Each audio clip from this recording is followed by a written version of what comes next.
Welcome to Telangana వెలుగు. నేను మీ రాజు. So దేశవ్యాప్తంగా చూసుకున్నట్టయితే మరోసారి లాక్డౌన్, కరోనా వచ్చినప్పుడు ఏ విధంగా అయితే లాక్డౌన్ ఉండేనో ఇప్పుడు కూడా హోటళ్ల పరిస్థితి లాక్డౌన్ ని తలపిస్తున్నాయి. సో ఇరాన్, ఇజ్రాయెల్, అమెరికా యుద్ధ కారణంగా పలు హోటళ్లు మూసేయడం అనేది జరిగింది.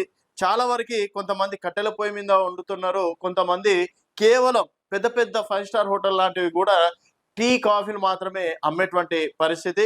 ఇంకా బెంగళూరులో చూసుకున్నట్టయితే కూడా ప్రముఖ హోటల్లో కేవలం టీ కాఫీలు మాత్రమే ఇస్తున్నాం. అండ్ బ్రేక్ఫాస్ట్ కావచ్చు, లంచ్ కావచ్చు, డిన్నర్ కూడా ఆపేసినటువంటి పరిస్థితి. ఇంకా పీజీ హాస్టల్స్ చూసుకున్నట్టయితే హాస్టల్స్లలో కూడా గతంలో ఒక 4-5 రకాల మెనూ ఉంటే కేవలం అన్నం, పప్పు, సాంబార్ తోటి సరిపెడుతున్నటువంటి పరిస్థితి. దీనికి మళ్ళీ లాక్డౌన్ భయం, గ్యాస్ కరువుతో వీధిన పడ్డ లక్షలాది మంది నిలిచిన ఉపాధి. గ్యాస్ సంక్షోభంతో లాక్డౌన్ ను తలపిస్తున్న ప్రస్తుత పరిస్థితుల్లో రెస్టారెంట్లు, హోటళ్లు మూతపడడంతో రోడ్డున పడిన లక్షలాది మంది కార్మికులు. పశ్చిమాసియా యుద్ధ ప్రభావంతో స్తంభించిన రవాణా వ్యవస్థ, సిలిండర్ కోసం వేలల్లో చెల్లింపు అయినా సామాన్యుడికి అందని ద్రాక్ష. ఇప్పుడు ఒక చిన్నపాటి హోటల్ నడుపుకుంటాడు, తనకి రోజు ఒక 1500-2000 రూపాయలు మిగులుతాయి. ఇప్పుడు అది కాస్త 3000-4000 రూపాయలు తను గ్యాస్కే చెల్లిస్తే ఆ హోటల్ని ఏ విధంగా నడిపిస్తాడు? అట్లాంటివి అంటే పెద్ద పెద్ద 5 స్టార్లలో కూడా దాదాపుగా రోజుకి ఎన్నో గ్యాస్ సిలిండర్లు అవసరం ఉంటాయి. అట్లాంటివి అంటే ఇప్పుడు 25 రోజులు, కొన్ని 3 రోజుల నుంచి అయితే గ్యాస్ బుకింగ్ కూడా అవ్వట్లేదు.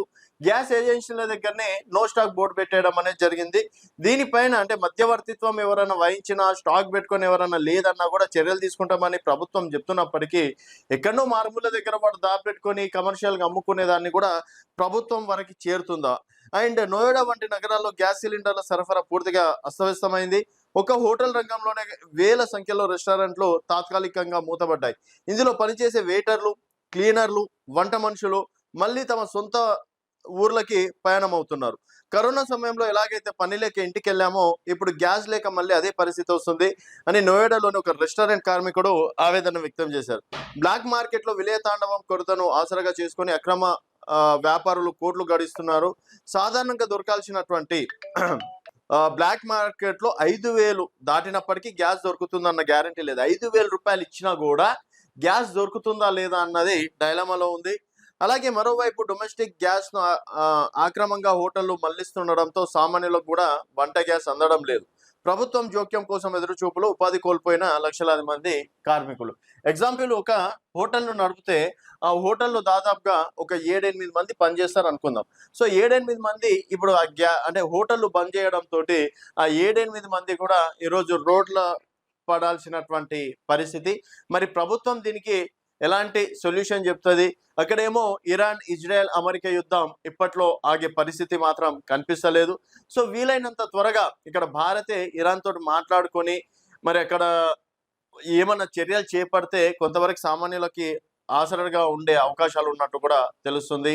అండ్ ఇక్కడ తప్పేవరిది అంటే ఈ సంక్షోభంలో చాలా మంది మోడీని నిందిస్తున్నాం, భారత్ ని నిందిస్తున్నాం లాంటివి చేస్తున్నారు, కాంగ్రెస్ కావచ్చు, ఇతర ప్రతిపక్షాలు. మరి ఇక్కడ ప్రభుత్వం తప్పేమన్నా ఉందా, లేకపోతే యుద్ధం కారణంగానే ఇలాంటి పరిస్థితి ఏర్పడ్డదా అనేది మీ అభిప్రాయాల కింద కామెంట్ రూపంలో తెలియజేయండి. చూస్తూనే ఉండండి తెలంగాణ వెలుగు.